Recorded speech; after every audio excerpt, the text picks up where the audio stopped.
दिल्ली में जंतर मंतर पर छात्रों पर हुए लाठीचार्ज और विभिन्न परीक्षाओं के बार बार पेपर लीक होने के विरोध में शुक्रवार को कैथल में हजारों की संख्या में विद्यार्थियों, महिलाओं, किसानों और विभिन्न समाजसेवी संगठनों ने जोरदार प्रदर्शन किया। देशव्यापी प्रदर्शन के आह्वान के तहत सभी प्रदर्शनकारी हनुमान वाटिका में एकत्रित हुए और वहां से नारेबाजी करते हुए लघु सचिवालय पहुंचे, जहां उन्होंने अपनी मांगों को लेकर प्रशासन के माध्यम से सरकार के नाम ज्ञापन सौंपा। पत्रकारों से बातचीत करते हुए विद्यार्थियों ने कहा कि बार बार पेपर लीक होने से लाखों युवाओं का भविष्य अंधकारमय हो रहा है। वर्षों की मेहनत एक झटके में बेकार हो जाती है, जिससे कई छात्र मानसिक तनाव और अवसाद का शिकार हो जाते हैं। इनका कहना था कि कुछ छात्र तो निराशा में आत्महत्या जैसा कदम उठाने के लिए मजबूर हो जाते हैं। जो यहाँ पर प्रदर्शन है धर्मेंद्र प्रधान के इस्तीफे के लिए, और जो बच्चे हड़ताल कर रहे हैं, जो दिल्ली प्रशासन द्वारा लाठीचार्ज किया गया है, बच्चों पर लड़कियों के कपड़े फाड़े गए हैं, उनके साथ दुर्व्यवहार किया गया है। इसके लिए हमारे कैथल के साथियों के द्वारा यहाँ पर प्रदर्शन किया जा रहा है कि वो डीसी को ये ज्ञापन सौंपेंगे कि धर्मेंद्र प्रधान जल्दी से जल्दी इस्तीफा दें। सर, प्रदर्शन कर रहे हैं हम क्योंकि हमें जो हमारे शिक्षा मंत्री है धर्मेंद्र प्रधान, उनका इस्तीफा चाहिए है।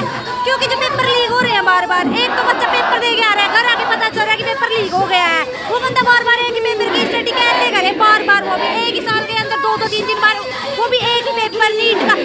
NEET SSC GD Delhi police, कितने पेपर बिक चुके हैं।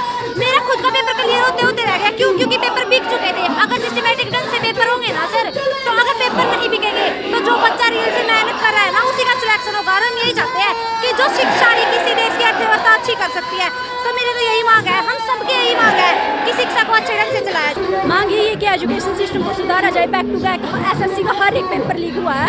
80 से ज़्यादा पेपर है जो बैक टू बैक लीक हो चुके हैं, और मतलब हर एक ही पेपर के लिए बच्चा बार बार तैयारी क्यों करे।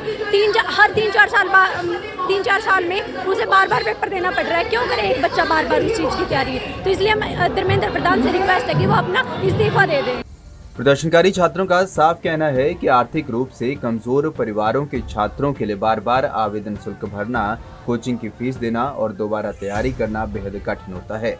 ऐसे में कई प्रतिभाशाली छात्र मजबूरी में अपनी पढ़ाई और सरकारी नौकरी का सपना छोड़ देते हैं। इससे युवाओं में शिक्षा व्यवस्था के प्रति गहरा आक्रोश पैदा हो रहा है। बहरहाल जरूरत है कि मामले में सरकार जरूरी कदम उठाए ताकि छात्रों को बार बार इस तरह के हालातों से ना जूझना पड़े। फिलहाल प्रदर्शनकार ने केंद्रीय शिक्षा मंत्री धर्मेंद्र प्रधान के इस्तीफे की मांग करते हुए चेतावनी दी कि यदि उनकी मांगों पर जल्द कार्रवाई नहीं की गई तो देश भर में इस तरह के आंदोलन और प्रदर्शन तेज किए जाएंगे। पंजाब केसरी टीवी के लिए कैथल से कांता शर्मा की रिपोर्ट।